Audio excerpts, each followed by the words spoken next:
Star Wars Jedi Survivor. I've been excited to talk about this one. This game was very hotly anticipated, and it launched to generally positive reviews, though it was a technical disaster, and I think a lot of the stuff that they introduced, while a good idea, was not implemented very well. However, all told, I think the game is pretty phenomenal and is definitely worth checking out, especially now after all of the patches and updates that have largely improved performance, though it's still nowhere near perfect. A heads up, we're going to be getting into all of the nitty gritty, talking about story, plot twists, gameplay, everything. So if you are worried about spoilers, this is not the video for you. Go play the game, come back, and it will still be here. Also, I don't have a sponsor or anything for this video, but if you are interested, check out the merch over at LukeStevensTV.com. We have a bunch of cool designs, including stickers drawn up of memes from our live stream channel that I mail out here at this desk. Or if you want a shirt like I wear in these videos, you can check those out.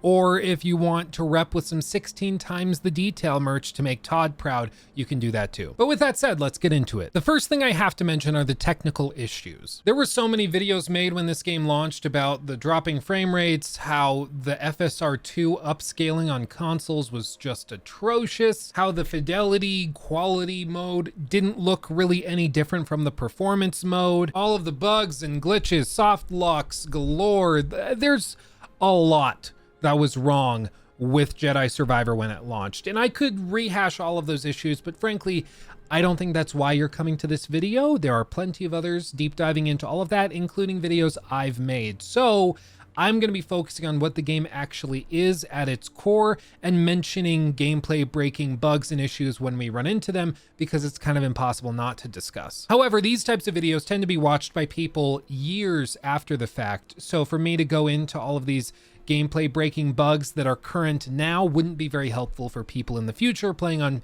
future patches and updates. Though I do want to state clearly that it matters that the game launched with technical issues because of all the inconsistencies in gameplay that these issues can lead to. A player can waste significant amounts of time unsure if they're missing a gameplay mechanic or if the game is functionally broken simply because things aren't working the way they're supposed to, but the player doesn't know they're not working the way it's supposed to because they haven't played the damn game yet. This is why soft locks and questing glitches matter. Frame rate drops suck, micro stuttering sucks, and poppin' certainly can be very distracting, but issues like this actively waste your time, the most valuable commodity we humans have. And maybe it's just a pet peeve of mine, but there is nothing I hate more than playing a game, being really excited to work my way through it, and then reaching a point where I just have no idea how to progress, only to find out it wasn't my fault. I wasn't being a big dummy like I am sometimes. The game was just broken. It's so infuriating. But setting that aside, graphically, the game, when it's working, looks really good. I don't have too much to say here other than it seems to be a solid Unreal Engine title when everything is working properly. Unfortunately, most players on consoles will never get to see this game in its full beauty because it seems to be optimized for this FSR 2 upscaling tech to do most of the heavy lifting to hit frame rate targets. This results in images that are consistently blurry and have tons of artifacting around moving edges. Hopefully this is improved in future patches as well when you're seeing this. However, I do just want to say it seems as though there is no on-off toggle for ray traced lighting in the console versions of the game as of the time of the recording of this video. It seems like in performance mode and quality mode, it looks the same. The game's settings are basically identical. It's just rendering at different resolutions and then trying to scale up to different targets.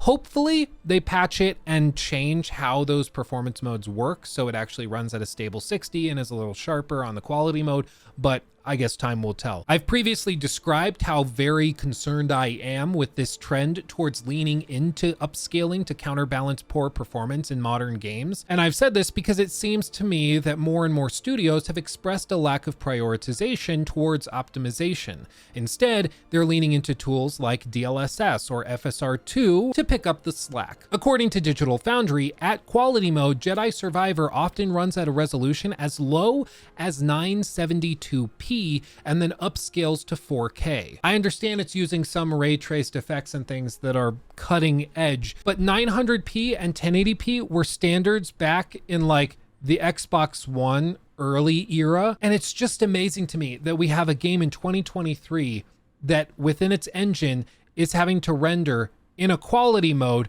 at 970p, sub 1080p resolutions. It's even more wild because it doesn't maintain steady performance, but again, hopefully that'll eventually be fixed. They even pointed out that Jedi Fallen Order even runs at a higher resolution when on PS5. And even more offensive to the eye is the performance mode, as I described. According to Digital Foundry testing as well, this drops to as low as 864p and tries to upscale using FSR2 to 1440p. Now, I could continue ranting ad nauseum about this topic, which is why other people have done dedicated videos on it, but for now, I'll just reassert that the performance of this game is unacceptably poor, and it's a real shame, because much of the rest of the game really is phenomenal, and it just goes to show you how terribly performance can harm a release's long-term reputation. It's really too bad because the rest of Jedi Survivor is pretty remarkable. But enough about the technical stuff. I've complained enough about resolutions, I've complained enough about soft locks and stuff, and I hope I've made my point as to why it's important that soft locks be deemed unacceptable in games like this. But with that said, let's get into the nitty-gritty of how the game actually works. Following in the vein further of its Soulsborne inspirations, this time around, the Star Wars Jedi series introduces a hub-like area on the planet Kobo that Cal can visit very, very frequently. The cantina has NPCs offering quests, it has vendors, it has mini games, places for you to see your collectibles, and altogether, it's a really nice addition. From this central hub, you're going to explore the rest of Kobo and a few other locations throughout the galaxy. At the end of each major questline, though, you're going to return often to this central hub once again, which I actually found to be a cool grounding point for the story, where you can talk to companions or secondary cast members. I actually really liked this addition compared to Jedi Fallen Order, which I felt was just sort of a meandering mess of a game. I only wish that things such as the companion system and some of the other ways that you can interact with non-playable characters were a little more fleshed out. We're going to talk a little bit more about that later, but what I'll say is I think that this was a really good first iteration of the hub system, though I hope in a sequel, which I'm sure is going to inevitably come, we see this drawn out a little bit more. Things such as actual base customization, companion selection from a wider variety of characters, and smaller quality of life additions such as a trophy room where you can see the severed heads of all of the major world bosses you've taken on would be cool to see. Other than the hub world, they've also added a handful of other things. They've introduced a number of new stances for combat, they've significantly altered how the platforming and puzzle sections will work, and you can really tell that they put a lot of time and money into big set pieces that are meant to wow you. If you watched my recent revisit critique of Jedi Fallen Order, you'll know that I was kind of frustrated with Jedi Fallen Order because it felt like they were taking huge inspirations from Uncharted as a franchise, and yet they largely abandoned those inspirations after like 2.5, 3 hours of gameplay, and then leaned fully into the Souls-like genre, which I felt like they were less successful at replicating. This time around, it's almost the opposite. It feels like the first half of the game is largely built on this Souls-like architecture, and then the last half of the game has all of these massive set pieces and boss battles which really up the ante. I personally greatly prefer this style of pacing. I would rather things get more epic as the game goes on, but maybe you're different. I don't know. What I'm saying though is that I really liked how they did this. There are some sequences later on Jedha, for example, which are just frankly nothing short of badass. There's also awesome moments such as the boss fight against Darth Vader, which I was half expecting, but I didn't expect to have a full-fledged boss fight with multiple phases against Vader. I thought that this was everything I wanted it to be. It really was cool. Or the sequence where you play as Seer fighting off the Imperial invasion. I mean, this whole thing was just awesome. And listen, it's not easy to take what was done in the first game and then make it even crazier and more epic in pretty much every way for the sequel, and they managed to do it here. I think you can say a lot about Jedi Survivor, and we're going to get into some of the things I'm frustrated by here in a bit, but I gotta hand it to them. They managed to up the ante and up the stakes and the scale in pretty much every way, which is quite impressive. And whether you love or hate some of the other parts of this game, you gotta admit, this is freaking cool. Even little things such as the movement and exploration mechanics have been changed in a way that makes them feel markedly more epic, for lack of a better term. The grapple hook, the midair dash, and the way that you can chain all of these abilities together leads to sequences where you're jumping and swinging around different platforms in a way that makes you feel like you actually are a supernaturally gifted warrior. It's just great. Real good vocabulary there, Luke, right? It's awesome. It's great. I don't know what else to say.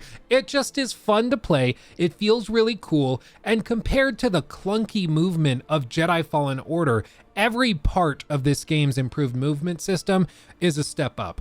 Though I will say his running animation is still a little weird, and it sort of looks like he has a baseball bat up his butt when he's running in an open field. Sorry, I had to say it. It was a problem in the last game. It's a problem here, calling it like it is. Now, as for the narrative, Jedi Survivor takes place about 5 years after the events of the first game. A lot has happened, and the cast of that game has splintered off for their own various reasons. Cal has also buddied up to this guy named Bode, which is apparently a good friend of his that he's been working with for years at the time that the game starts. This to me was immediately a warning sign that this guy was either going to die in the first 20 minutes of the game, or he was going to be like a big bad guy that was introduced at the last minute as a major plot twist, because the only time that anybody ever introduces a new best friend character in a story right in the beginning with no prior exposure to them in the previous entry of whatever franchise we're talking about, it always results in some sort of plot twist or oh no moment because you didn't think they were going to kill him because it's Cal's best friend, even though we've never seen him before. So I kind of called this whole Bode plot twist that we'll get into later, but honestly, it's okay. I mean, I'm not like super offended that somebody could guess the plot twist if they're looking out for it. I think in general, it works pretty well. And from what I could garner from you guys in chat when we were talking about this on the live stream, it seems like most people didn't see this plot twist coming. So all told, I think it was more generally a success. The game also experiments a lot, narratively speaking, with Cal feeling tempted to go towards the dark side. I thought this was really interesting, and I think it could be really compelling for a sequel as well if we start to explore this even more. They even play with this in terms of gameplay by giving you access to what I'm gonna call the dark side ability, or embracing the dark side ability. I don't know if there's an official name for it. That's just what I'm going with. Basically, there's a moment in the game story where you chase down Bode and you have an option to embrace the dark side as he angers you during the fight, and you need to do this in order to progress. And it's basically an alteration to an ability you already have to slow down time, making it easier to avoid enemies' shots or attacks, flanking them from behind and dealing good damage. But now it allows you to deal crazy high damage, and it doesn't slow your movement at all either. So you can zip around, slowing time, killing hordes and hordes of enemies very, very quickly. With the red effect, it kind of looks like the God of War 2018 Rage mode, where you go in, you start seeing red everywhere, and you can just beat the crap out of people really quickly. That's basically what this is. I liked it thematically, though I didn't like how you just kind of deal with it. Like for the rest of the game, it's not really brought up that Cal is embracing the dark side whenever he does this combat ability. Like, it seems like that should be a problem or something that, like, people talk to him about. Maybe you shouldn't do that because it's making you a little crazy.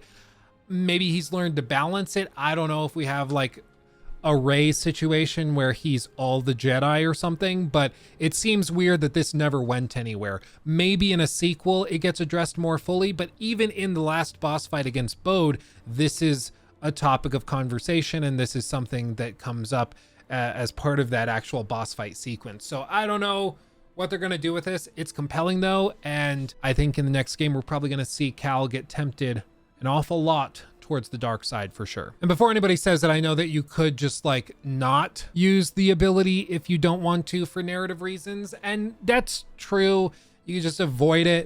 I don't know. I personally don't like it when games rely on players to self-manage difficulty balancing, which is effectively what that would be. There are multiple encounters in the game where you are expected to use this crazy dark side ability to get through it. And if you don't, you're gonna have a bad time. So I guess you can for role-playing sake, but it's not designed, in my opinion, for you to do that. They want you to use it, which is why they give you the ability to use it. So I guess take it or leave it. It's something I'm conflicted on, because you can avoid it if you want, but it's clear they intend for you to use it. It's not like that system in that game Vampire, where you are given the clear choice of consuming the blood of these people, which will kill them, destroy the humans in this district of the game, but you'll gain power and abilities and combat will be easier for you, or you can role play and avoid that. Humans will be better off, but you're going to have a hell of a time trying to get through combat. There's not a clear gameplay system like that in place where they give you the option to embrace the dark side or not. It's just, this is a really powerful gameplay mechanic we intend for you to use, or you can just not do it and try to roleplay that way. It's just not built for that. Anyway, I'm rambling, moving on. The overarching story I didn't find particularly interesting, but I did find the minutiae within the story more compelling than Jedi Survivor. Not only do I think that the writing within individual conversations has largely been improved, but thematically I think the story is much more varied, and the exploration of topics such as insecurity, self-doubt, and even paternal obligations are welcome additions. They also have a handful of plot twists, which are always interesting to see, because even if you predict one, as I mentioned earlier with Bode, the others might slip by and catch you by surprise. Now, in discussing the story and lore of this world, I do want to be completely transparent. I am far from a hardcore Star Wars fan. I don't really have any issue with the franchise, but I think because my name is Luke, I have for a long time suffered from the constant jokes about strangers being my father. That being said, while I probably missed a number of smaller nods and lore inclusions that were written into the narrative and the world design and the passive storytelling while you're exploring, what I was able to gather I really did appreciate. The fact that we're given the chance to explore brand new worlds previously unseen to Star Wars fans, speaking to characters never before encountered, and fight villains that fit perfectly within this universe while being original to this series, it's all pretty cool. It also makes me wonder what such a treatment would be like for another franchise I love, Pirates of the Caribbean. I'm just saying, it's a layup, pirate game, super dark, gritty narrative, open world sailing around, fighting pirates and stuff. It could be awesome. No joke, that's like a giga bucket list game for me. If they ever make a AAA open world Pirates of the Caribbean licensed game, it doesn't even have to have Jack Sparrow or anything, but just a Pirates of the Caribbean game, I will lose it, okay? Mark my words, if it ever happens, I will be crying tears of joy. All of this to say, I think Jedi Survivor's narrative actually exceeds what most people were expecting. A lot of us going into this sequel were probably just expecting to fight Darth Vader again, perhaps have one of the supporting cast killed off, and maybe throw in some extra boss fights while stretching to hit a 15-hour mark. But what we got instead was a pretty epic tale that is as varied as it is expansive. There are certainly moments where I think the game starts to drag in terms of pace, about a third of the way through, and I would say that the finale falls a little bit flat for me, but I think they generally pulled this off in a pretty impressive way. And one of the things that I thought was quite interesting in the story was the discussion of Bode as a father, his obligation to his daughter, and whether or not his saving of his daughter justifies screwing over all of these other characters that he encounters. When he decides to betray the Jedi in order to save his daughter, multiple characters say quite clearly that this is obviously because he's trying to save his daughter and take her to the safe home planet where the Jedi initially wanted to travel to be safe from their enemies. And as a father, I found this really compelling, thinking, yeah, what would I do if I was in that situation and my kid were in danger and I had to betray all of these people in order to do it, right? Like it actually was compelling to me. But what I will say is that I don't think it was as compelling to people who don't have kids or are not parents themselves, including Cal. Cal is not a parent. So this question of like, oh yeah, if somebody you love were in danger, would you betray others to protect them? Sort of a Last of Us question. And I think that the player can sympathize with that in large part, but I don't think Cal has the perspective to. They could probably do something interesting with companions to achieve a similar effect, with Merrin, of course, being a love interest for Cal, and maybe there's a point where she's brought into danger and Cal has to betray somebody he cares about, or choose between Seer and Merrin, or something like that. But instead, it's just never really explored, and I think it's largely because they wanted to save that development of the Merrin relationship until this game, whereas if they had established that relationship in the last game, they would have had that opportunity here. And even if you hate me for saying it, I'm gonna say it, BD1 is an adorable little robot creature, but I don't think putting BD1 in danger is the same as Bode with his daughter. I get it, we love BD1 as a robot, but it's not a direct simile. I don't think they're comparable. So I think they needed some other character to bring that emotion out of Cal so that when Bode betrays everybody for sake of his daughter, Cal has something to bounce that off of. Instead, he's just like, yeah, it's his daughter. I feel bad. I don't know what to do. Gonna have to kill him though.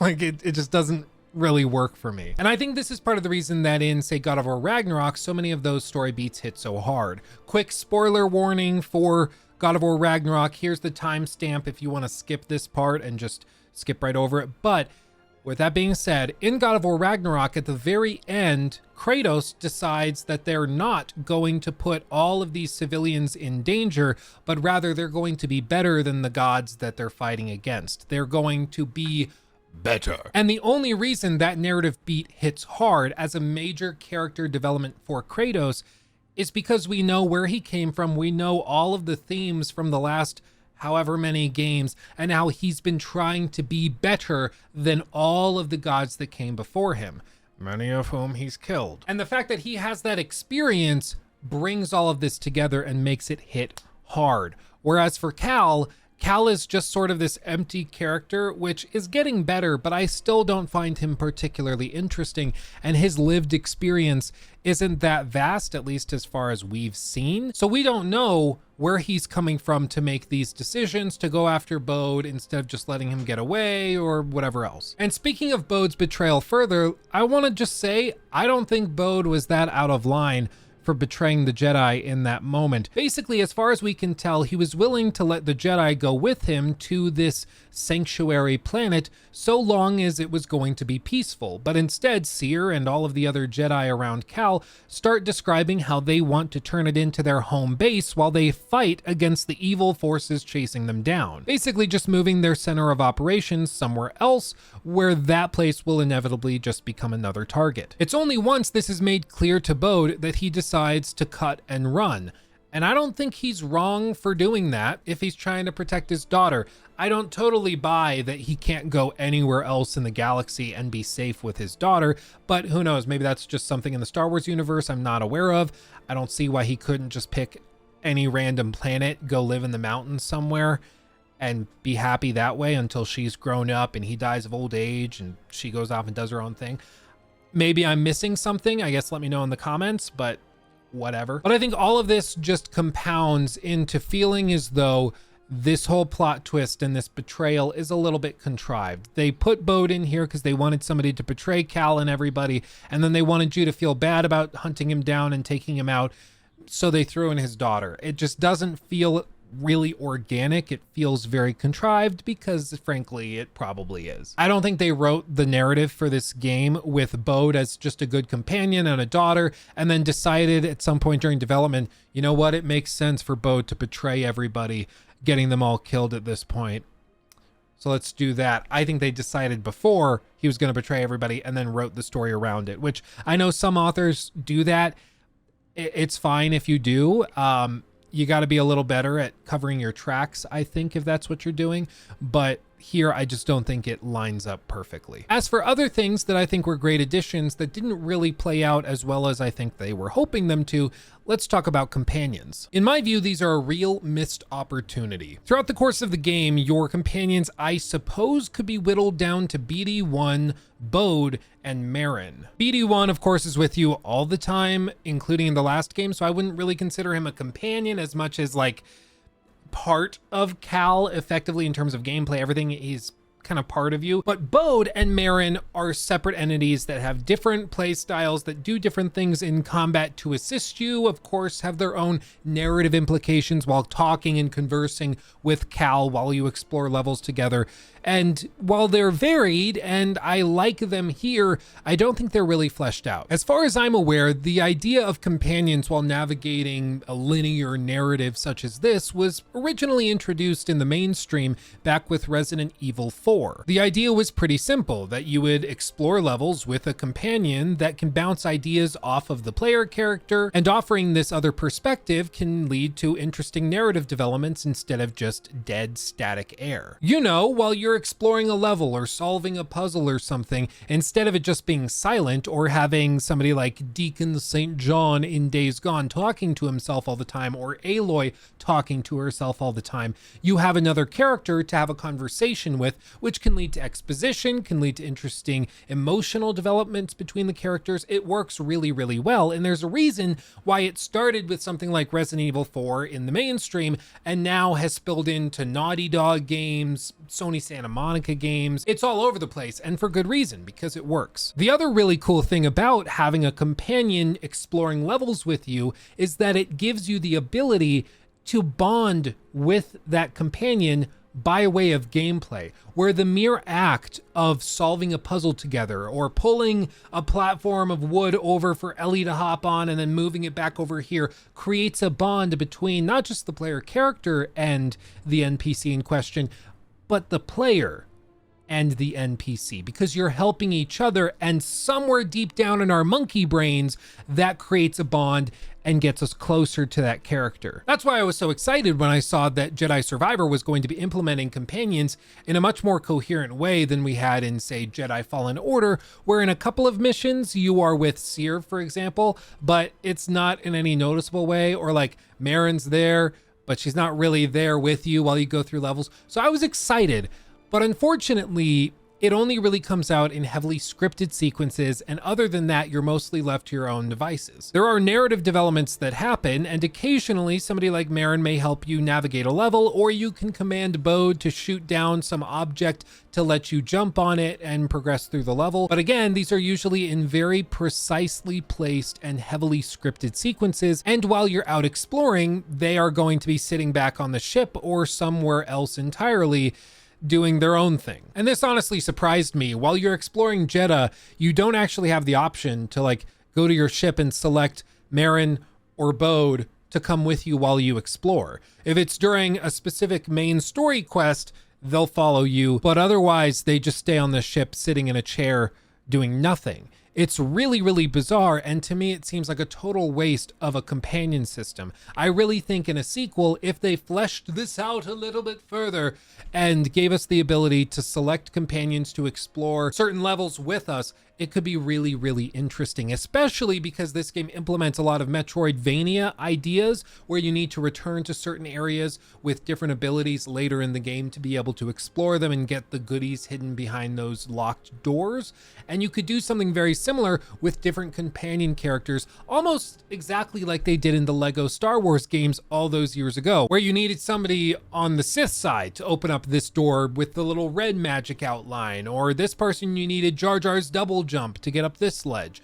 That is all I'm really talking about, and I think it could lead to some really interesting moments where you could develop characters' bonds beyond just main story cutscenes or specifically calibrated events within a main story quest. Moving on to the gameplay, the loop here is very similar to that of its predecessor. You will largely be exploring levels that have intricate pathways, shortcuts to be unlocked and opened, and mini and major boss fights mixed in. This time around, most of the levels, in my mind, feel more expansive, and at times they even feel more detailed. You notice I said at times, and that's because there are moments in this game where it does feel like entire sections of the map were just created to pad out gameplay time. That was certainly the case in Jedi Fallen Order, and unfortunately it's the case here as well. I do think there is a good amount of bloat here, which is unfortunate, but it comes with the territory of trying to create big open levels, which they tried to do this time around. We're going to talk more about those open levels here in just a little bit, because I do think that there's a lot to be said about them. But first I want to get into the combat system. For better or worse, they've doubled down on the Souls-light combat system that we saw in the last game. They've also added a handful of new stances so that players can choose which fits best with their playstyle. However, this is no Ghost of Tsushima or Neo 2. They will only allow you to have 2 different stances equipped at any given time, and while it's relatively easy to swap these out back at meditation points, it is fairly tedious. Of these stances, we have single saber. This is exactly what you would expect. It's the standard, more classical Star Wars stance that you're probably familiar with. There's also dual saber, where you can split it in two, which allows you to attack very, very quickly, though with lower damage. There's the crossguard stance, which is pretty much exactly Kylo Ren's setup. It offers heavy hits, but much slower movement, just like using a great sword in Monster Hunter or any other action RPG. They also added a blaster stance, which, as you would expect, allows you to dual wield with your lightsaber and a blaster on a cooldown. And last but not least, there's the double-bladed saber, which again is something we saw in the last game and is basically just Darth Maul's setup. And I was actually shocked playing, but each of these feels significantly different. The single saber feels different from the dual saber, to the double-bladed saber, to the blaster. It all is very, very different. I really liked the ability to swap between them and see what worked best for how you play these games. Some people play these Souls-like games like Bloodborne, where they're just rolling through everything using iframes to avoid damage. Other players take it very, very slow, are very tactical with when they enter an engagement and choose to attack. And other people are just straight up button mashers and just want to get in there, get dirty, hug that booty of that boss and go crazy. And the different stances actually enable you to do whatever you want to do. The other perk is that if you play through the whole game maining two stances, which most players I think are going to do, they're going to pick their favorites and stick to them, subsequent run-throughs actually feel markedly different. I went through the first run-through of the game usually using the dual-wielded double lightsaber mixed with the double-bladed saber for crowd control. However, when I went back through and I was playing on PC, I mained the crossguard lightsaber, which is very, very heavy and offers high damage, and I tried out the blaster stance, which I didn't mess with a ton in my first playthrough. I didn't like it. I know some people love it dearly. I just didn't connect with it. But when I went back through the game the second time, I actually got to experiment with them, and in some ways, some of these boss fights felt entirely different. It was almost like a new game. It was great. I know some people don't love that there's only two equipable stances at a time. It feels like they give you all this variability, but it's super clunky and awkward to use it. But frankly, I think it's just a necessary evil. They want you to specialize in a certain style of combat, so they give you the option to swap between them, experiment, but they make it just inconvenient enough that you need to commit to your main setup while you go through the game. And I understand that some people don't like it, but I think it actually works quite well. Now, going back to its clear inspiration from the Soulsborne games, I think it's important to discuss combat difficulty more generally. First things first, the difficulty you select does not actually affect XP or anything having to do with loot drops, nothing like that. This is not one of those games where playing on the hardest difficulty drops legendary gear like Fallout 4, for example. This is a game where they wanted to make it accessible, so whether you're playing on the story mode or on the hardcore Jedi Grandmaster mode, they want you to be able to level up at the same pace as you go through the game. Speaking of these difficulty options, there's a story mode, Jedi Padawan mode, Jedi Knight, Jedi Master, and Jedi Grandmaster. These 5 options can be selected from the main menu or in the game's menu when you're actually playing. You're not locked into any mode. Once you select it, you can drop it or raise it as you see fit. The game defaults to Jedi Knight, which is the middle of the pack difficulty option, and so that's what I played with on my first run through. However, on my second run through, I decided to try the Jedi Grandmaster mode, just like I did with Jedi Fallen Order just a few months ago in preparation for this game. The unfortunate thing is that because the game's performance is really lackluster, especially in terms of frame rate consistency, at least when I was playing, it makes it very, very hard to play this game on the harder difficulties because the parry timings shrink very, very small. And if you're just a few frames off with your parry, you miss it and you're dead. And you have to try the boss fight all over again because most bosses will one-shot you. It's been said by many people at this point, but I think it's because it's true that it's been said so many times. Soulsborne style games are only fun, they're only enjoyable and satisfying, they only scratch that itch if they are fair. The moment they start to feel unfair, it all goes out the window. The moment you're in a boss fight that you've been grinding on for hours and hours, and then you swing and the hitbox doesn't register properly, or they do some big attack and it's way far away from you, but for some reason the AoE hits you and smacks you. I just hit my movement goals for the day. Good, lucky me.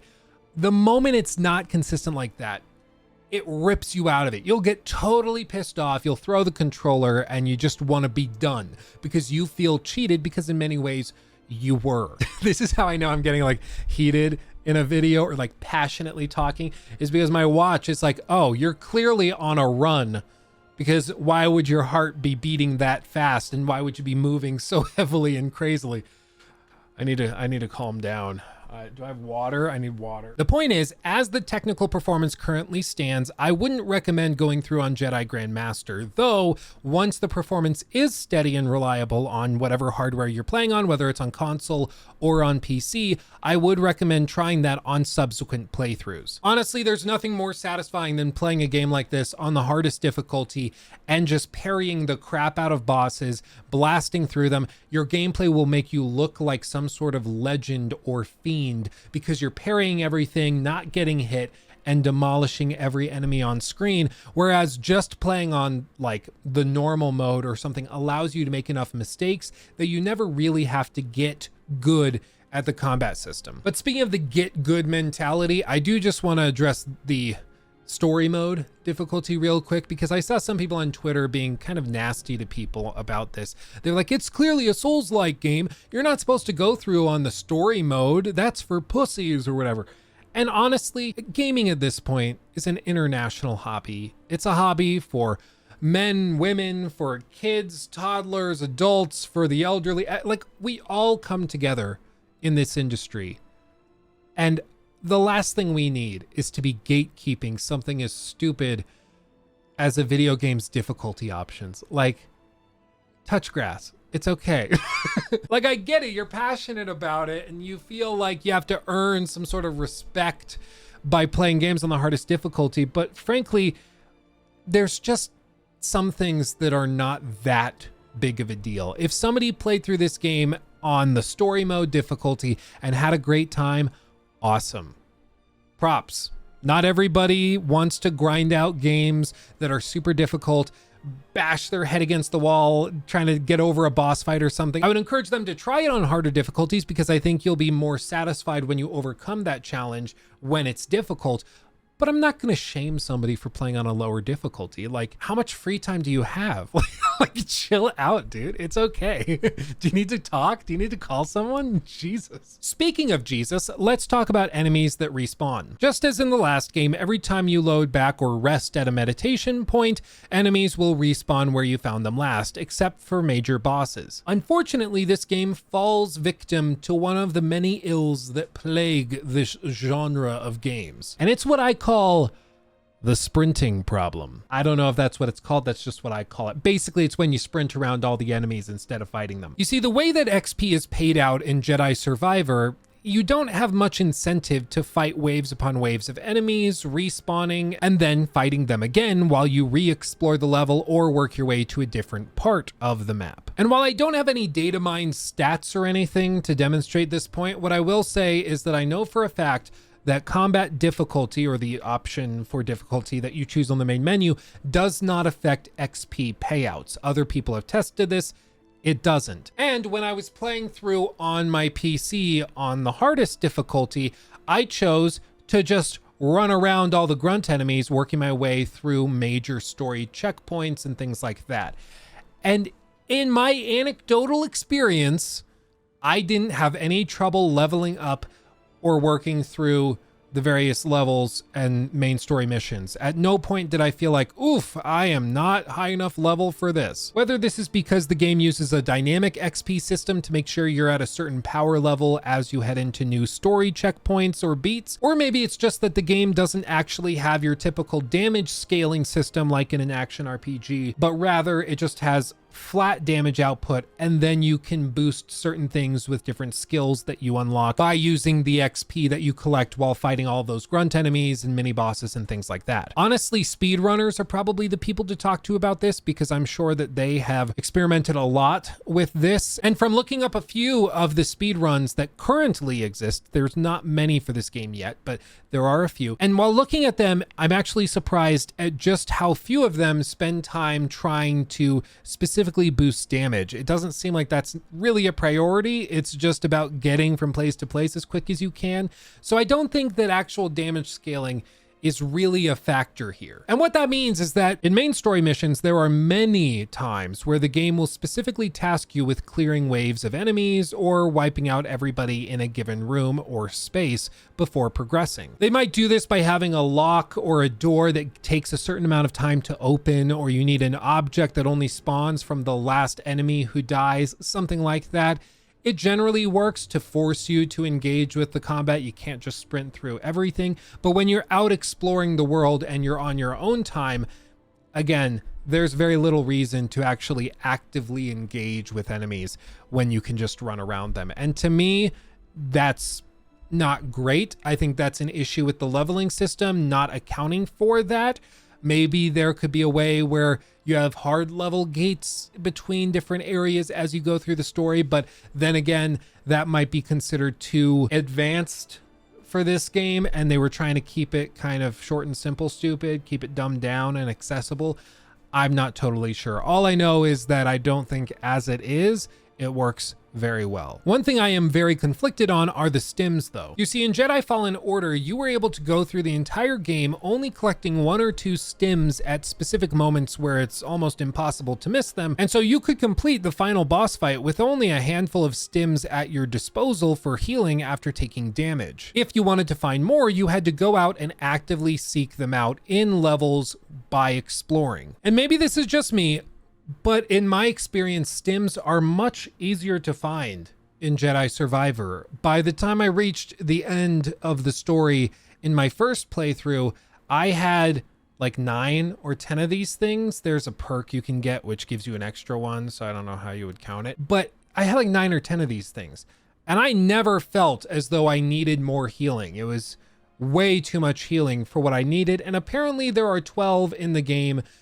plus or minus 1, depending on how you count it. So I went through the entire game, not like spending a ton of time exploring side content. I did do a lot of side quests, but I didn't feel like I was searching for these stims like I was when I played through Jedi Fallen Order just a few months ago. When I did that, I was actively searching for where these stim canisters were, whereas this time around, I felt like I generally just kind of stumbled onto them while going through the main story. And maybe that was intentional. Maybe they just wanted more players to find them, and they saw a lot of feedback that players were frustrated there wasn't enough healing by the end of the game, and then the devs were like, well, that's because you didn't explore, stupid. I don't know. I'm not sure if I like this or if I don't.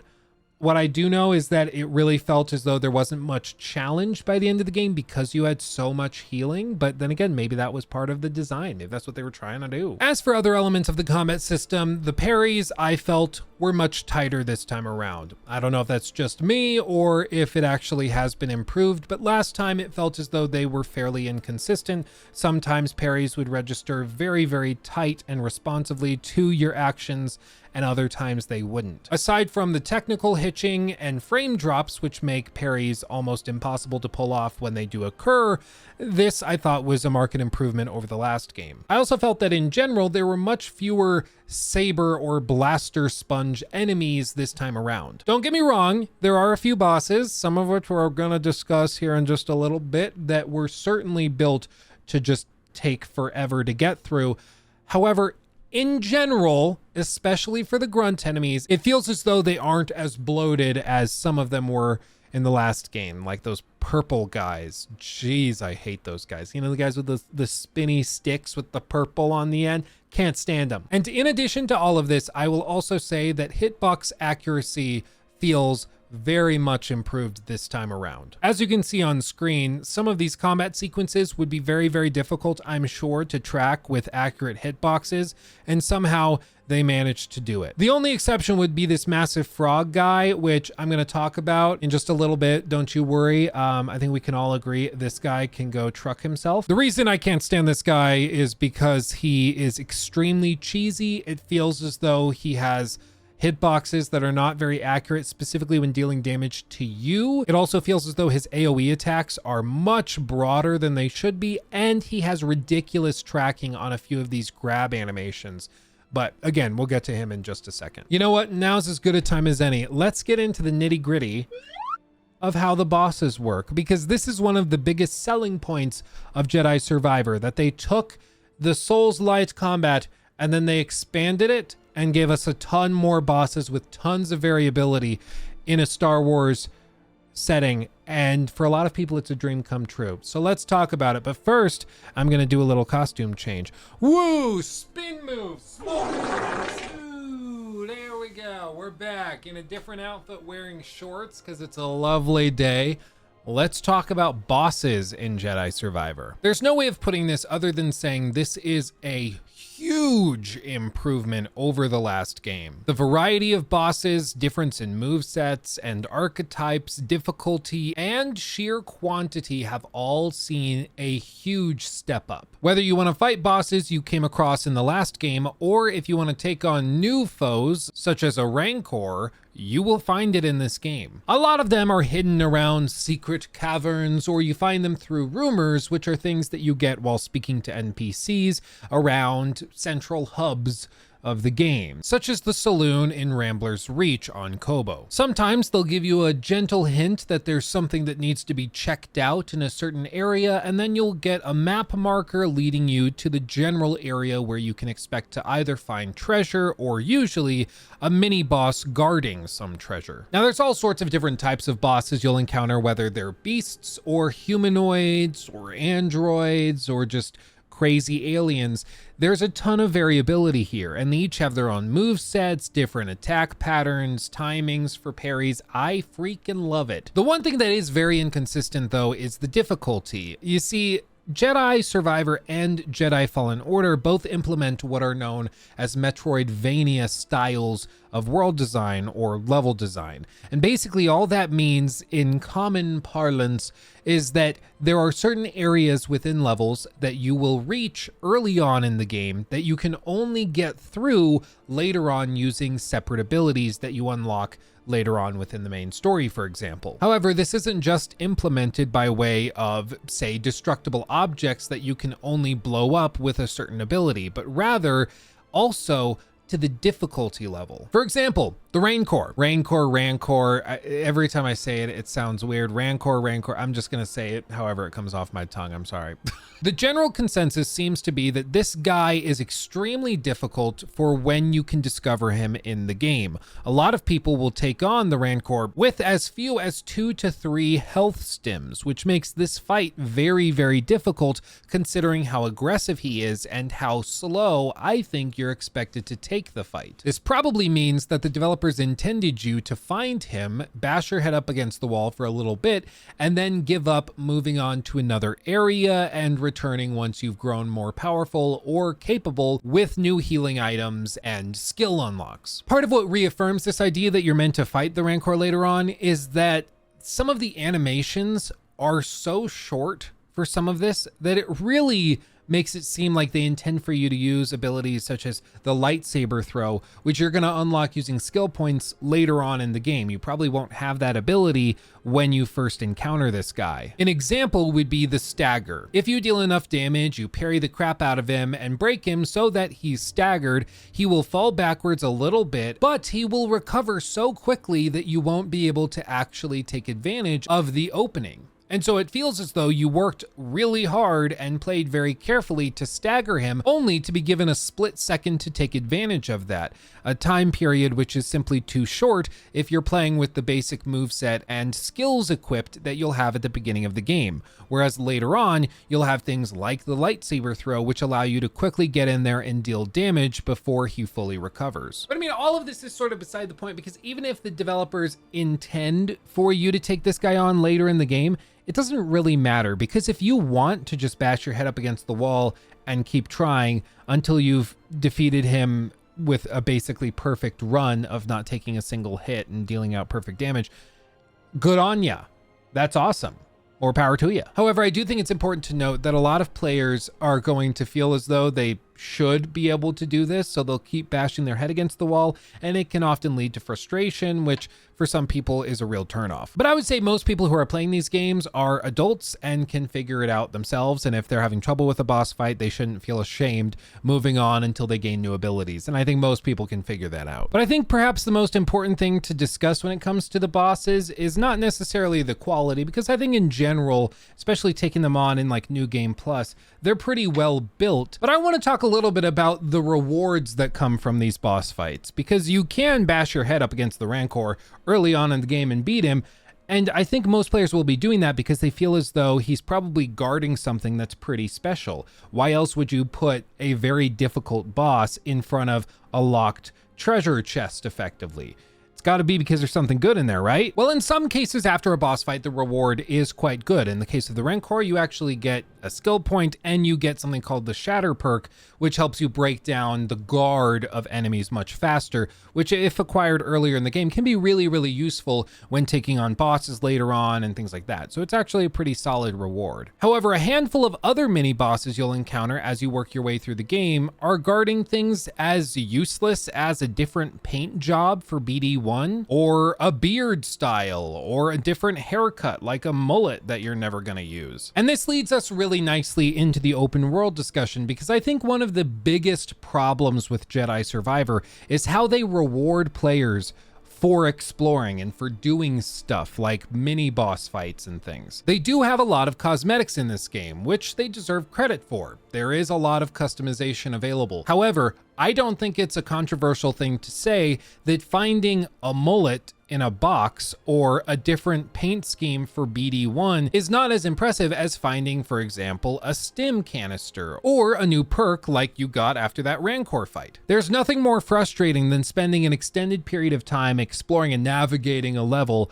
going and looking in every nook and cranny, finally finding a mini boss that's guarding some blocked off treasure. You spend some time, you defeat the mini boss, you go up to it, and it's like a red, white, and pink color scheme that you're not going to use.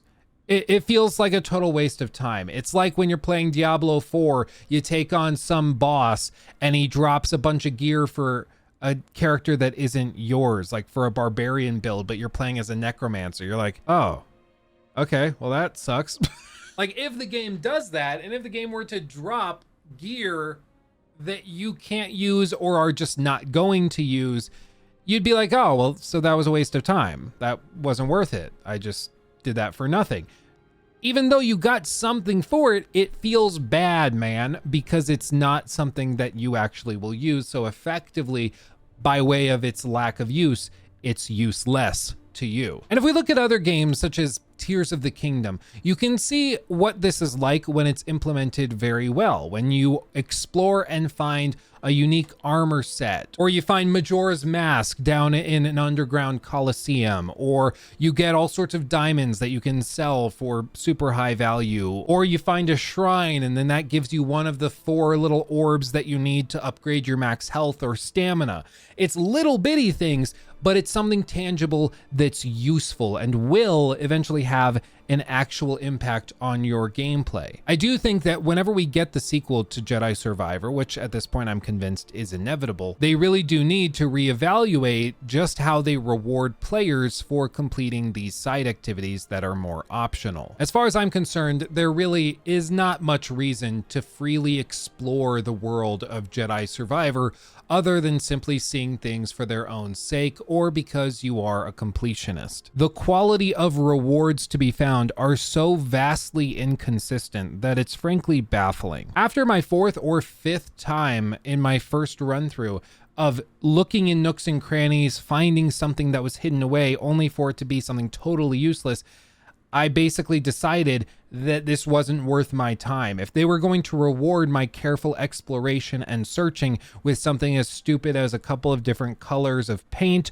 or a haircut I'm not going to apply to Cal because it's horrendously ugly, I just am not going to bother. And I think a lot of other players feel the same way, though to be fair, I'm sure there are players out there who got giddy every time they got a new cosmetic. I'm just not one of them. Now, there's also other things to find as well while you're exploring the game. It's not just purely cosmetics. There are some other things. For example, you can find holotactic pieces by scanning downed enemies. This is the mini game that you can play back at the saloon, and honestly, I actually really like this game. I know it's like super minimal and it's kind of bland. It's just you pick the different quality of fighters, then you watch them fight it out in real time. It's super simplistic, but I actually had a lot of fun with this. And I would appreciate like a mobile game version of this. I'd probably play that a good amount.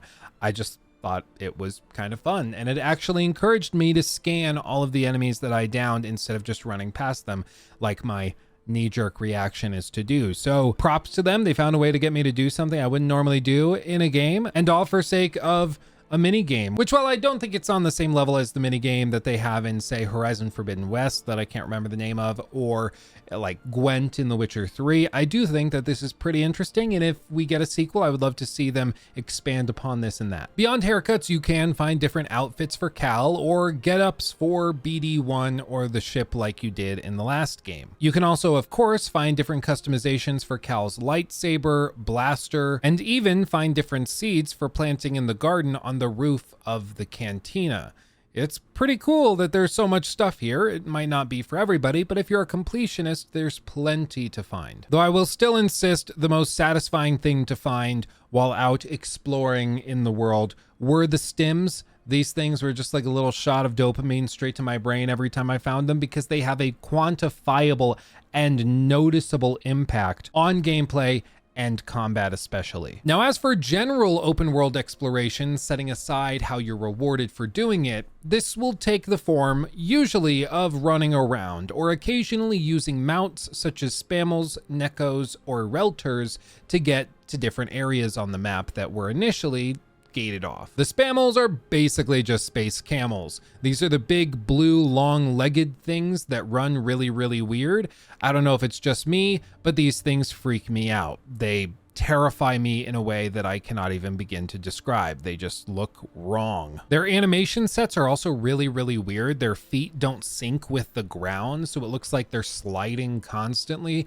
I don't know. These things I think could just use a little bit more work. As they are, they're really janky and sit proudly in the uncanny valley and freak me out. I don't like these things. The Neckos are nice little mounts that help you get around a little bit faster, but honestly, none of these creatures run much faster than Cal is able to run on foot.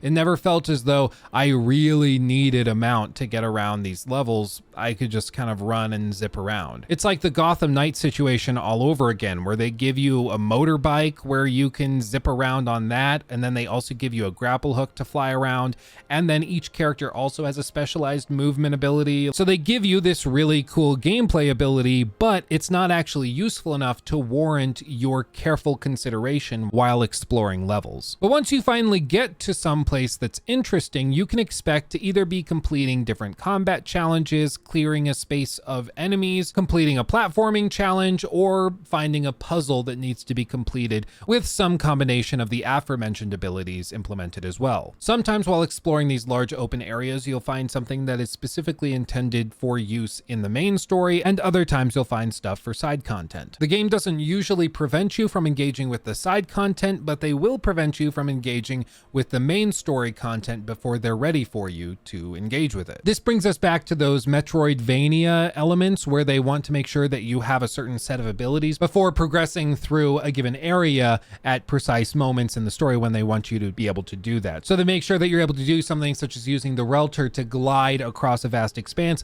but they only give you the ability to do that at a specific point in the story, when then they know, okay, everybody will be able to do this at the same time. One thing I will say is that it can often be hard to distinguish between pathways crafted for main story sections and those that are meant to be optional. In some areas within Koboh, for example, there are pathways which you are only meant to travel down during general adventuring or for sake of a side quest to take you there. There were many times where I found myself getting distracted or diverted from the main story quest I was trying to engage with by sheer accident. Some people might see this type of diversion as a good thing, but for me, it didn't feel like the fun sort of diversion that happens in a game like Breath of the Wild or Red Dead Redemption or The Witcher 3. In those games, you will get constantly diverted from your initial objective because you see other things that seem worthy of your attention, like a new shrine or a tower or Korok seed in Breath of the Wild, or perhaps you see a really interesting NPC engagement in Red Dead Redemption, or you'll find a monster nest to take down in The Witcher 3. These are all interesting dynamic events in the game world that divert your attention and that often you will decide to engage with so that you don't forget should you move on. But in Jedi Survivor, it often feels like you're being diverted not by curiosity, but rather by confusion, since often the interwoven level design can lead to retreading the same areas you've already explored and needless doubling back. Now, I understand that this is probably an artifact of the Soulsborne design methodology they were employing here, but I think it shows just how much better at that world design a team like From Software is. It's not as easy as it looks to create levels that are intricately interwoven, but that also naturally guide the player towards the next boss encounter or objective. To put it simply, I just feel like there were multiple times when exploring any given level where I would get lost or turned around because it wasn't clear where I was supposed to go next in Jedi Survivor. Not in a fun way, where I'm challenged to pay more attention to the environment, but rather because the levels weren't built very clearly and often were built in a confusing way. I have no doubt that I wasted probably an hour or two of my total runtime running around areas that I wasn't supposed to be in while trying to complete main story quests. All of this is compounded by the fact that the map is still god-awful. Somehow they didn't manage to fix much of anything about how terrible the map was in the first game, and in some ways it feels as though they made it worse because these levels only got bigger and more confusing to look at. One of the ways they helped this was by adding a fast travel option once you reach a meditation point. This allows you to fast travel between meditation points within a given map, which I think greatly reduced the total amount of time running around on the ground compared to what we had in Fallen Order, for example, where you couldn't just fast travel, but rather you needed to land on the planet and then run all the way to the end of the map to reach a late stage area that you were perhaps doubling back on later in the game after initially visiting that area early on. Maybe this is just subjective, but really I cannot stand the minimap in this game. The fast travel helps navigating because you can just skip navigating, but that to me is not really a fix.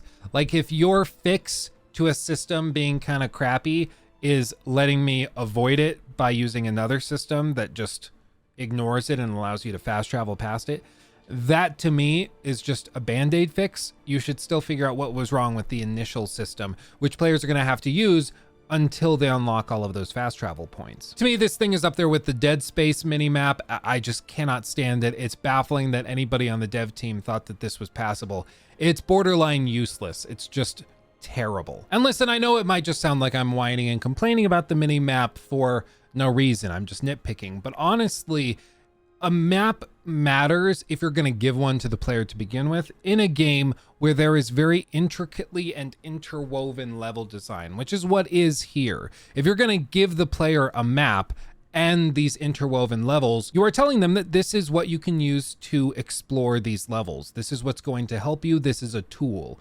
And if the tool is just frankly bad, I wonder why it's there at all. Honestly, while playing Jedi Survivor, again, this is maybe just me, but I didn't find myself pulling up the minimap hardly at all. I might set a waypoint or check a general direction, okay, head towards that cliffside, and then run over there, and eventually I would just figure it out and find it. But that was more because the map was so inconvenient and clunky to use and very difficult to read that I just didn't see the use. Now, not every world that you'll be exploring is built in the same way. Kobo is probably the most intricate and complicated level, and it's also by far the biggest. It's the same world that has the hub. It's also a bummer because I find it, like, visually probably one of the most uninteresting worlds that you travel to, but what are you gonna do? And as I mentioned earlier, I think in general they do a pretty good job, but the intricate level design leaves a good amount to be desired, especially when it's compounded by the terrible map, which makes navigation broadly quite difficult. And again, one of the tricky things about discussing all of this is that I don't know if there were certain moments where I got lost or where I traveled down some weird, like, very narrow pathway only to find a dead end and nothing there. I don't know if there was supposed to be a mini boss that triggered there that I just didn't get to fight because the game bugged, or if it honestly was just a dead end that I was supposed to return to later.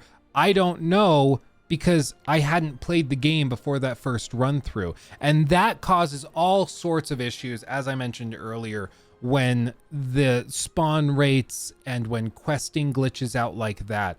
it can just ruin your time with the game while exploring, because it starts to feel like, well, what's the point? If I'm just going to explore all these nooks and crannies and I don't know what I'm going to find, if I find anything at all, and when I do find something, it's lackluster or a boring hair piece or a different paint job for my little robot buddy that I'm not going to use. It just starts to feel like there's very little reason to explore because the reward for exploring is so poor, or because the quality of the exploration is so poor since it's not consistent at all. But one last thing I do want to give them credit for are the puzzles. This time around, they really did take it up a notch. The puzzles you'll find while exploring the open world, whether they're for side quests or main story stuff, are all, in my view, much better designed. They feel more intuitive. They don't feel anywhere near as much like you're just completing busy work. It's actually pretty interesting what some of these solutions can lead you to, and they'll lead you to looking at levels and areas you've previously explored very differently. A lot of the time, there's things that you'll find in this game where you think, oh, that's just part of the level design, and you kind of ignore it. And then later you'll get an ability where you can harness that, and it opens up a whole new dimension of gameplay. That is one of my favorite things about Metroidvania style games, and they do generally do a pretty good job with it when it comes to puzzles here. For example, I thought those glass tubes with the blue glowing electric thing inside of them were just set dressing. And then when I realized that BD1 can fire electro darts later in the game, I had a whole new dimension opened up to me. It was super cool to see. And speaking of BD1, they really tried to make him more useful this time around. You can complete bounties and get these bounty pucks, which you can use to then purchase different upgrades, such as being able to slice various different androids. But I'll be honest, I didn't find myself using him that often to slice into different robots. I unlocked a handful of these. I just didn't find it that useful. By the time you have the ability to send BD1 to slice into somebody and basically take them over so they start fighting for you, or at the very least stop attacking you, they're going to be so weak that they're probably 1 or 2 hits away from dying anyways. So usually I'd get the little prompt, send BD1 in to slice this droideka or something, and I would hit that button, and then after a couple more hits while trying to juggle my business, they'd be dead, and it was just kind of a waste of time. So I didn't find them super useful. I think they could take some tweaking, but an interesting shakeup, making BD1 a little different from the first game, giving him some more utility. That's not bad. But all told, Jedi Survivor is a game with which I feel pretty conflicted. I feel like they did a pretty good job. Everything here is really good. There are some really epic moments graphically when it's working. It's a very good looking game. It's very well put together when it's working. But the technical issues for me are really, really hard to look past because they plague this game in every facet of its being. Like from beginning to end, it affects it. Even now, after some patches, with it running a little bit better, looking a little bit better, running at high resolutions, more steady frame rates, less hitching, all of that's great, but it still is just not where it's supposed to be. And that's really frustrating. It would be like if they launched Red Dead Redemption 2 at 10 FPS. You'd be like, this game's amazing, but it's like, it's just broken. It's just not ready to go. Or if you bought like a brand new Rolls Royce, but one of the tires is perpetually flat, you're like, I'm sure it's a great car, but I just can't really enjoy it to the fullest until this is fixed, until this isn't broken anymore. It's been really interesting to see how gaming journalists have handled it, because in general, it seems like most of the reviews called it out for the technical issues, but they still gave it like a 9. However, for me, it's still conflicting because it may be a 9 in a vacuum when it's working well, but in reality, it's not performing well. It's not in a vacuum. If you were to buy this with your hard-earned dollars, you're not going to get the vacuumed experience in a lab where everything's working great. You're just not. This is why I've taken the stance that I would prefer that these reviewers and review websites give the game a penalized score for poor performance and then go back in and adjust the score once it's been fixed. Very similar to what IGN did back in the day with Prey. If you don't remember, Prey for them had tons of technical issues, even a soft lock, which the developers couldn't even fix for them before the review embargo. So the guy that was reviewing Prey could not finish the game before the review embargo, even receiving new copies of the games, swapping out computer hardware, and getting new save files from the developers directly. So they gave it a 4 out of 10, saying, hey, it's unplayable right now. It just is. Sorry. The internet lost their minds because they're like, that's not fair. It's still a good game. I get it. But if the game's broken, the game's broken. Offer to raise it to an 8 or raise it to a 9 once it's working. But until then, I don't think you should just let the publishers and developers get away with it. And you might be thinking, did they really get away with it here? There was like a lot of drama around the performance issues. And I mean, the truth of the matter is that, yeah, they kind of did get away with it. According to Christopher Dring, who's the like head of gamesindustry.biz, so he's somebody in the know, he said that although physical sales were down, which is expected because it's been years since Jedi Fallen Order came out, he said with the digital data, Star Wars Jedi Survivor actually beat Fallen Order's launch sales by over 30%, and this is because Survivor's digital accounted almost double what Fallen Order's managed. And it's also important to note, like Nick mentions here, that Fallen Order shipped during holiday, so November, right before Christmas, compared to April for Jedi Survivor. Also April in a pretty busy month, and in light of technical issues and a bunch of drama. Or I guess I should say it wasn't a busy month, it's like a busy season, because there's a bunch of games that were coming out soon after that, like Tears of the Kingdom, for example, which of course a lot of people were holding out for. Or another example would be Cyberpunk 2077, which I think we can all agree launched way more broken than Jedi Survivor did, but that game sold more than 13 million copies in 2 weeks. This was posted December 22nd of 2020.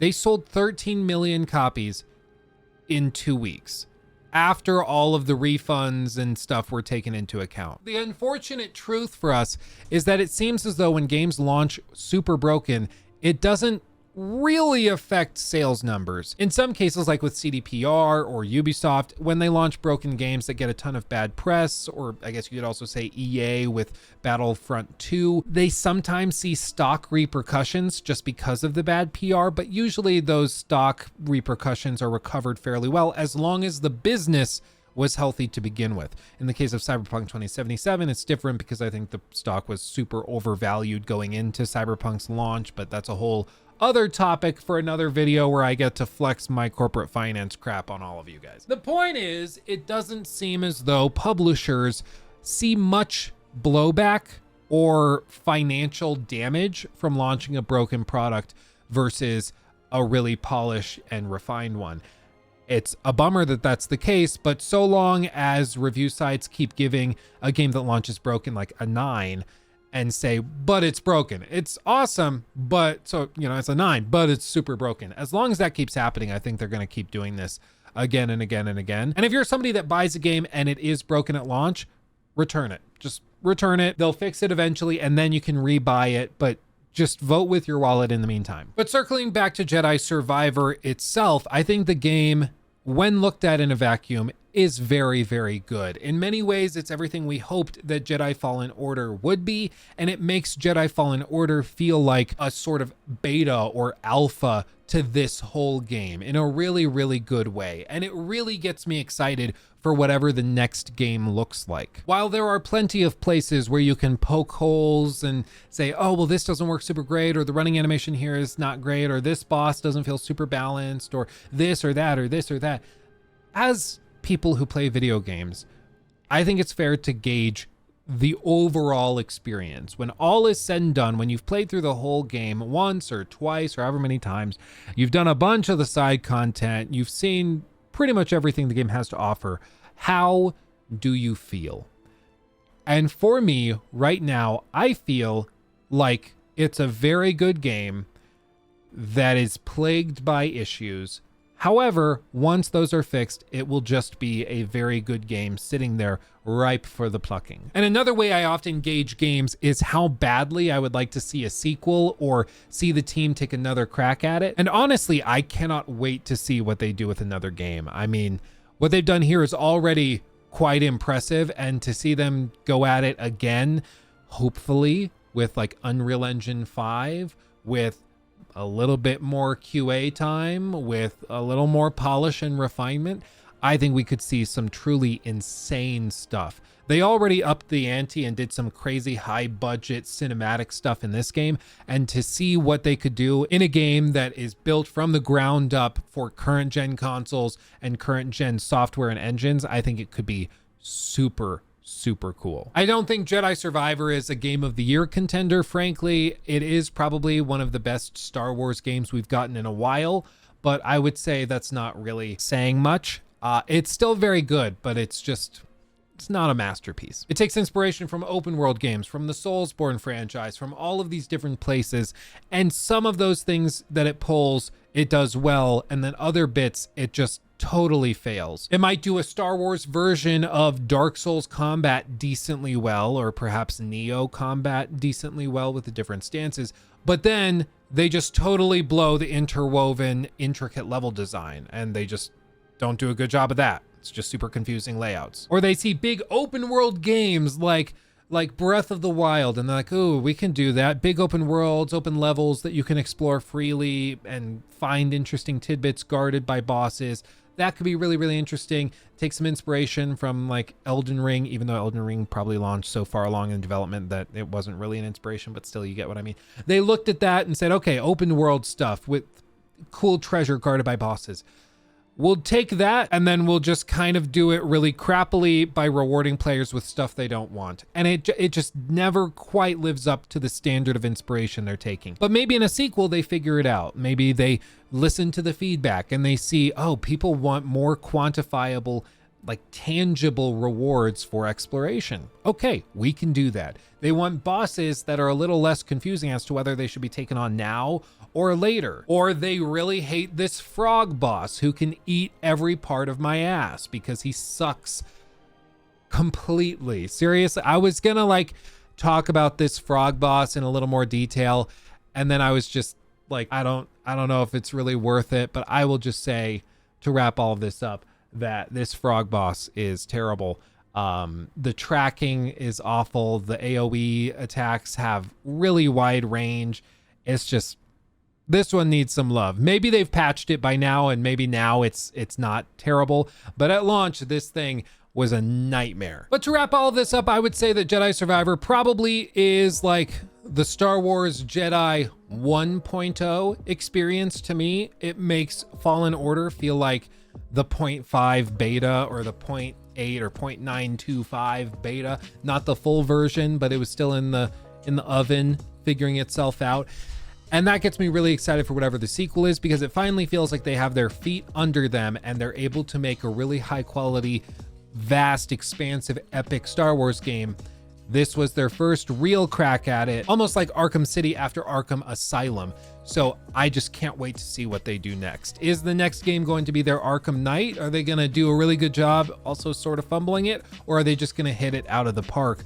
I don't know, but I'm very excited to see. Let me know what you think of Jedi Survivor in the comment section below. As always, I am away on baby leave right now when you're seeing this video, which is kind of why we're hustling to get it put out. So I will look through the comments and stuff, but I am on baby leave whenever you're seeing this with like a 1 or 2 day old baby at home. So wish me luck. But thank you for watching. I love all of you dearly, truly. Thank you for watching. I love you. I'll see you in the next video. My brain is fried if you can't tell already. So this is gonna go well. Thanks for watching. I'll see you in the next one. Hugs and kisses. Bye-bye.